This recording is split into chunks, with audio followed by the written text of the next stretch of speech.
بسم اللہ الرحمن الرحیم۔ السلام علیکم ورحمۃ اللہ وبرکاتہ۔ عابد راجہ چینل کی طرف سے آج میں اپنے دوستوں کو حضرت عمر فاروق رضی اللہ تعالی عنہ کے دور کا ایک واقعہ بتاؤں گا۔ حضرت حسن رضی اللہ تعالی عنہ فرماتے ہیں کہ دو نوجوان حضرت عمر رضی اللہ تعالی عنہ کے زمانے میں ایک دوسرے سے بھائی چارے کی فضا پر قائم تھے۔ ایک جہاد میں چلا گیا، اس نے اپنے دوسرے بھائی کو وصیت کی کہ اس کے گھر والوں کا خیال رکھے۔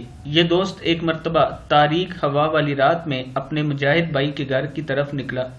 وہاں دیکھا گھر میں ایک چراغ روشن ہے اور اس کے بھائی کے گھر والی کے ساتھ ایک یہودی موجود ہے اور کہہ رہا ہے، اس کی پیشانی کو اسلام نے پرگندہ کر دیا مجھ سے۔ میں نے اس کی بیوی کے ساتھ سردیوں کی انتہائی طویل رات میں خلوت کی۔ میں اس کی بیوی کے ابھرے ہوئے سینے پر رات گزارتا ہوں اور وہ عمدہ گھوڑے کی پیٹھ پر صبح کرتا ہے۔ گویا کہ اس عورت کی رانوں کی جڑیں خوب بھری ہوئی ہیں اور لوگ اٹھتے ہیں اس کی طرف۔ تو یہ دوست بھائی اپنے گھر واپس آیا اور تلوار لٹکائی، پھر اپنے بھائی کے گھر گیا اور یہودی کو اس کے کرتوتوں کی سزا میں تیگ کر دیا، پھر اس کو کھینچ کر راستے میں ڈال دیا۔ جب صبح ہوئی تو یہودیوں کو اس کے قاتل کا کچھ پتہ نہ چلا، تو یہ حضرت عمر کے پاس آئے اور یہ کہا کہ ہمیں اپنے یہودی کے قاتل کا پتہ نہیں چل رہا۔ تو حضرت عمر نے اعلان کرایا، یعنی نماز کے لیے جمع ہو، اس سے مراد لوگوں کو اکٹھا کرنا ہوتا تھا۔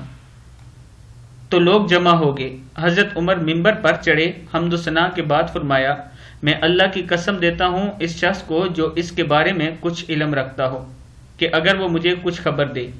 تو یہ جوان کھڑا ہوا اور مقتول یہودی کے اشعار اور اپنی کارروائیوں کی خبر دی۔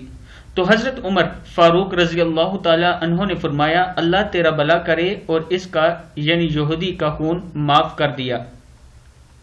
یعنی حضرت عمر نے اس جوان سے کہا کہ اللہ تیرا بھلا کرے، اور جو یہودی قتل ہوا تھا اس کا خون آپ رضی اللہ تعالی عنہ نے اسے معاف کر دیا۔ کتاب کا حوالہ یہ نیچے موجود ہے، آپ دیکھ سکتے ہیں۔ اس ویڈیو کو آپ دوستوں نے آگے ضرور شیئر کرنا ہے۔